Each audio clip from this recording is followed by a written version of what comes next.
Hello, welcome back to the channel. I had someone in my last video commenting that before you go in with so much money and bearing so much risk, you should test and validate your product first with a website plus ads before going all in. And I've had this thought a lot. I've thought about this question a lot in the past. So I thought I would make a video actually to talk about this because it is quite an important topic. And my answer is no. You should not test your product before you go into production, right? Product validation is fake, and there's a few reasons why I say this. Where do I start? So product validation, I'm talking specifically for starting your own brand. If this is a custom product or you're putting labeling over a product, not labeling, sorry, your logo over certain products. So yeah, this is if you're looking to make your own product, or if you're looking to brand a product, an existing product, then this would be applicable, right? I think that product validation is a waste of time, and it doesn't give you a good representation of the actual outcome without dropping a lot of money into it, if not more than how much you actually spend for the production run itself. All right. So let's say you're thinking about starting a supplement. I'm just taking my example. I'm starting a supplement. I am making my custom formulation and starting a product that has never been done before, but the formula has never been done before. Right, but it is in a proven niche, and it's got brands that's made this work before. It's just that I'm coming in with an improvement to the formula with some additional benefits and additional angles I can market. And for example, if you're starting a supplement brand, then you might think that, oh, I should validate my product first before I go into production, and all the registrations or the setup costs, etc. It's going to cost me 10k USD plus if I start. So that's too much risk. Why don't I test my product with a simple website that's optimized for conversions, and I make some ads with different angles? Maybe I test 3 different angles, 4 different angles that I've seen work for competitors, or extrapolating a whole new audience base for my product, right? So that seems like the logical approach, because 10k is a pretty big amount, and if you're going into it with no testing, then it feels too risky and too what's the word, when you're like very impatient and you go into it without much thought. Oh my god, my vocabulary needs help. Yeah, hopefully you know what word I'm talking about, what I'm thinking of. But yeah, it seems very illogical to go in with so much money without any testing at all. But if you really think about it, what can you actually test? Let's say you go in with a few angles that you're testing. Let's say you test angle 1, 2, 3 on these different demographics with different problem solutions, whatever. And if you drop, let's say 500 on your testing budget, 500 USD, which is a very insignificant amount, and the result you get from that isn't a reliable source of data, right? It's good for some, I guess. Well, it's good for a little bit of knowledge, right? Because with this 500 USD, now you can see what is the engagement like, what is the cost per clicks, how much am I paying per acquisition. But at the end of the day, you're spending 500 USD. Whether that gives you 0 ROAS, you get no purchases at all, it could just mean that you got unlucky with those 500 USD, as much as it is. And even if you did get a pretty good ROAS, let's say 3 to 4 ROAS, that could just mean you got lucky with that 500 USD. And you could bump this number up to 1,000, 2,000, but now it's ruining the point of the whole testing to de-risk, because now you're spending a pretty big portion on testing compared to the actual money you're putting into the first production run. And that's just one thing. Another thing is, if you have a product, right? If you have a product, and this is the big problem with dropshipping, is because we can jump from product to product so quickly without anything on the line, we're not putting out 100% of what we can. And that's just the truth, because if you have no skin in the game, if there's nothing on the line, you don't have a production run on the line already, you don't have $10,000 on the line, then it's very easy to test the product at 6 out of 10 capacity, this with 10 out of 10 being the best work that we can put into the testing, right? So what am I saying? Yeah, if there's nothing on the line, then we're not testing at our best, we're not performing at our best in a way. And because most likely we're not going to find a winning angle with a product on our first test. Angle number 1, number 2, number 3, changing the offer, number 1, number 2, number 3, testing different demographics, changing up the page layouts. These are all the things we can test, but it's only going to be for a while, right? You're not going to test a product for over a month. You're going to be testing it for a week or 2 weeks. But legitimately, what can you actually achieve within those 2 weeks? Probably not that much. And most of the time, if you are thinking of doing a product, let's say I want to do this supplement because it's on a big trend, I know there are big competitors who are winning in this niche, and I can come in, take a slice of the pie, and do all that stuff. If we were simply testing this product, then most likely we test a few angles, test a few offers, it doesn't work. We will convince ourselves that, oh, this problem is not this problem, this product is not the one, let me move on to the next one. And because it's so easy to move on to the next one, it feels like the most logical play, because I have not much skin in the game. I've got 200 USD spent on testing 3 angles, for example. I have tested 2 offers, but instead of thinking harder, trying to figure out what is actually wrong with the product, how can I improve here, how can I improve the branding, how can I improve all these different things that we can do to make our cost per acquisition lower, make our branding better. But those are more difficult, and the deeper we get with the testing, it gets more and more difficult. So what's the easiest thing to do is to jump onto the next product. And this will result in a very negative cycle. It's just where testing surface level stuff, it doesn't work, we move on to the next one. This is especially seen with Calodata rips, right? We rip some videos from Calodata, we put them on, we run them as meta ads, we make a simple website with Shrine or with Atlas, and boom, it doesn't work. Why doesn't it work? Oh, probably because the product is not that good. So let's move on to the next product, do the same thing over and over again. By doing this, we're not learning much at all. We're not going in depth as far as we can. We're not leveraging our full capacity that we can actually work at. It just ends up a waste of time. And even when you hit a winning angle, you spend 500 USD, you hit a winning angle, it does good ROAS, that doesn't prove anything at all. It's still a very insignificant amount for ad spend, and we have no idea whether that's actually gonna mean that this is a good product for sure. And if we go take a step further to 1,000, 2,000 USD, then it ruins the whole point of product validation, because that's like 20%, 30% of actual launch cost. So what do we do instead, right? If we don't do any testing, do we just go straight in with the product without much thought? Well, not much thought. You still have to put in some thought, because you still have to be in a niche that's of course we all know it has to be an evergreen niche. What am I saying? It needs to be in an uptrend. It needs to be something that's trending upwards. The best point for a product to be in its market life is probably something that has just gotten past the early adopter stage, where only the early adopters have used the product, or people who are in that niche, in that interest group.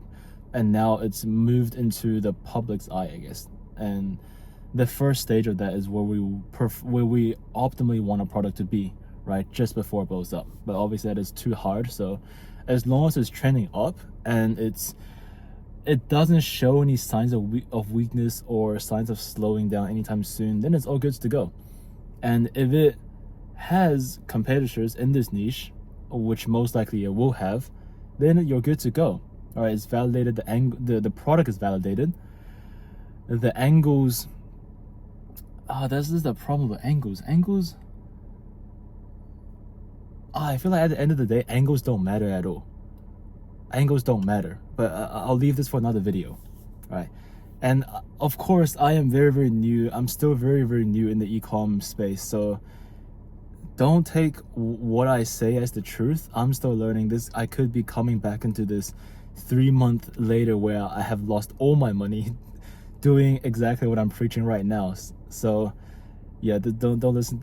Don't take what I say as the truth. Take what I say and process it and come up with your own conclusions, whether I'm right or wrong, and what parts you want to take and what parts you want to skip out on, because I'm just speaking nonsense.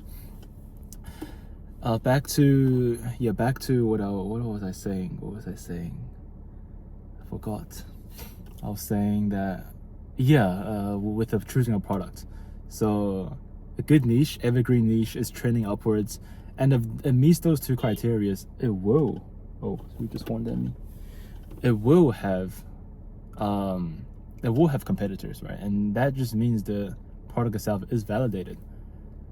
If it's validated, then why can't we make it work? If it's validated, if the niche is validated by competitors, and it's also trending upwards, then why can't we come in, right? And those are the only two things you need to think about when you choose a product.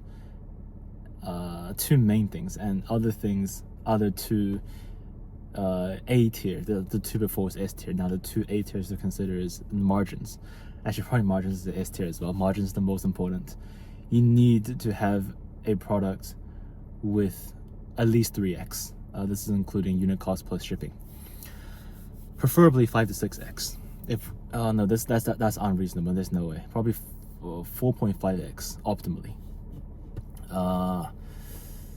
And next up would be, this niche doesn't have a competitor that just dominates the entire market, which as long as you're not doing protein powder.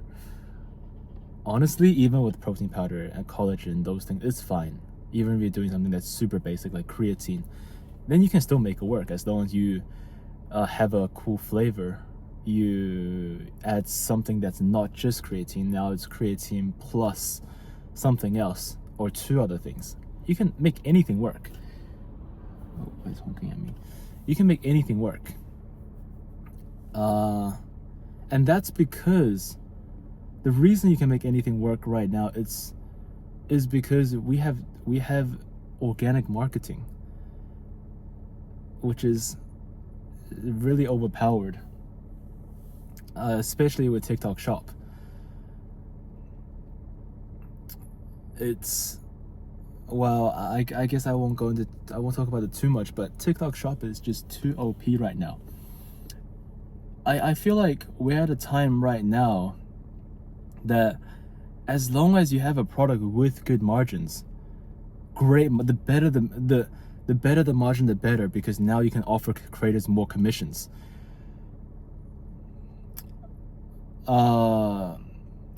So margins, and then a niche is trending upwards, and because if it's trending upwards, more and more customers are piling into the niche, and all you got to do is just capture a piece of the market, and then that's all. A niche is trending upwards, or a product that's trending upwards, an ingredient, and then good margins. That's literally all it takes. Because with TikTok Shop, you have access to so many creators, right? It's still difficult to get started because at first no creators want to work with you. But if you have great margins, that's your leverage point. If usually like the commissions, right, for TikTok Shop, it's average 20%, and if you can offer 50% with your good margins, that's a lot for commissions for the creators. And for you as the brand, the 50% commissions is still a 2 ROAS, because the commissions is essentially the advertising cost for if you're running meta ads. So 50% commissions for 100% of the revenue is still a 2 ROAS. So even if you're on the very, very high end for commissions, then it's still a good ROAS in terms of meta judgments. And because meta is getting so expensive to run ads, to advertise, it's no longer the go-to. It's no longer the go-to. It's just a trend right now for dropshipping, e-commerce. Everyone is doing it, right? It's the meta. But that doesn't, if it's the trend, if it's the meta, doesn't mean it's the best way to do it. All right. I'll make a separate video for that as well. I guess there's a lot of ideas that come into my mind. I don't want to make this video too long. Yeah, so with TikTok Shop, we're really in a time that I feel like speed is more important than anything. As long as you can launch the brand, get your brand out there on TikTok Shop with a lot of creators, it's gonna work. It's just gonna work.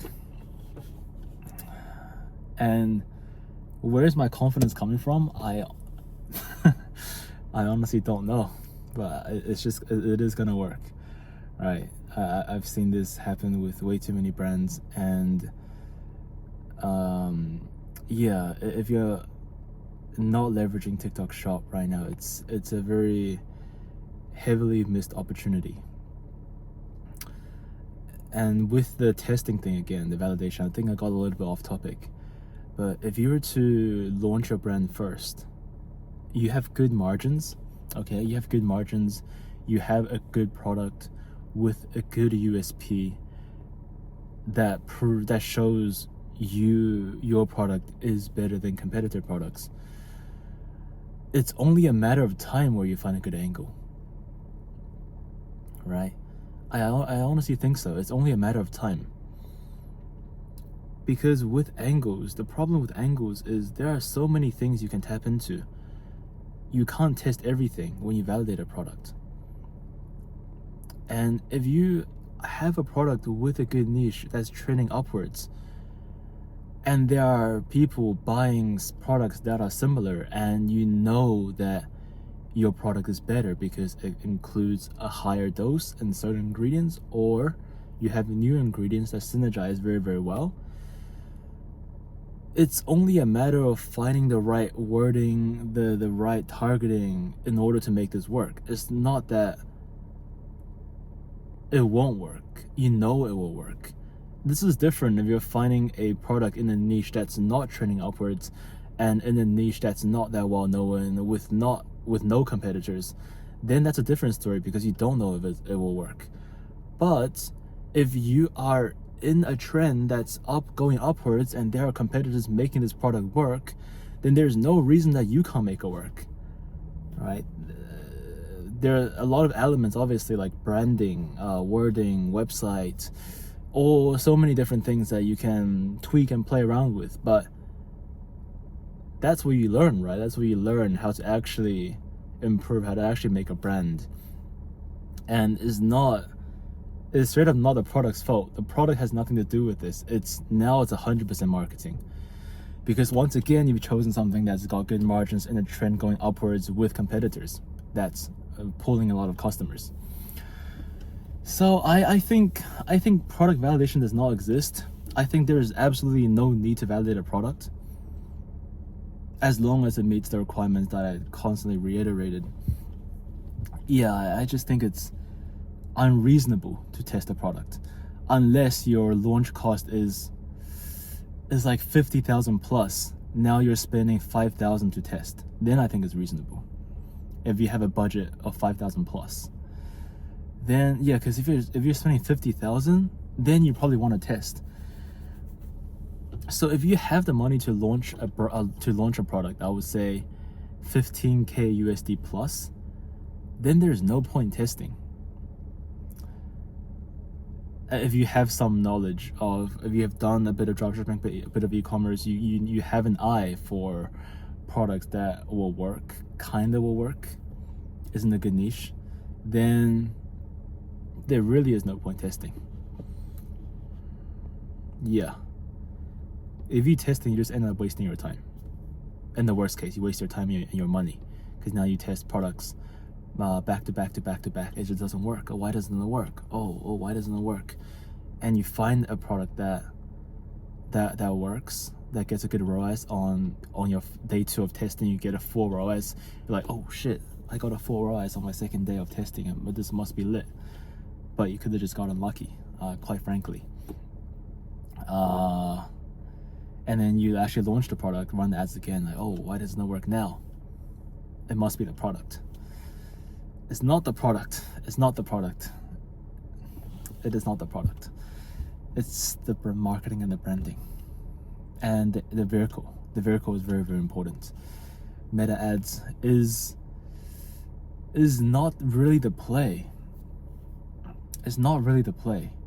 Because by best case, like 2 ROAS is a very, at least for a supplement, well, I think 2 ROAS is a pretty good number for meta ads, right? Because a lot of the time we're scaling aggressively, then even a below 1 ROAS is acceptable because we're getting long-term customer value. But with TikTok Shop, if you set a commission of 25% and you have creators working for you, then every time they make a sale, it's a full ROAS because you're spending 25% on the acquisition cost. So, yeah, I don't know what I'm talking about. I have no idea what I'm talking. I could very easily see that 3 months later I come back and I see, oh my, what is this guy talking about? But I do think I'm very, very positive right now that product validation is fake. You shouldn't do it. If you have the budget to start a brand, you should start a brand. Assuming that you have knowledge, you have done some dropshipping or e-com in the past, you build up some experience, then you should start a brand, get on TikTok Shop, and try to find as many creators as possible and crush with TikTok Shop. And then Meta is on the side, right? TikTok is your awareness campaign. It's giving you so much awareness, and now maybe people have seen your brand and you're kind of capturing it with Meta ads, with Google ads, with Amazon PPC ads. But yeah, I feel like there's a lot more things I want to talk about, but I'll leave it at that. And I hope the video was helpful. You gained some new insight from it. Yeah, I'll see you guys in the next video.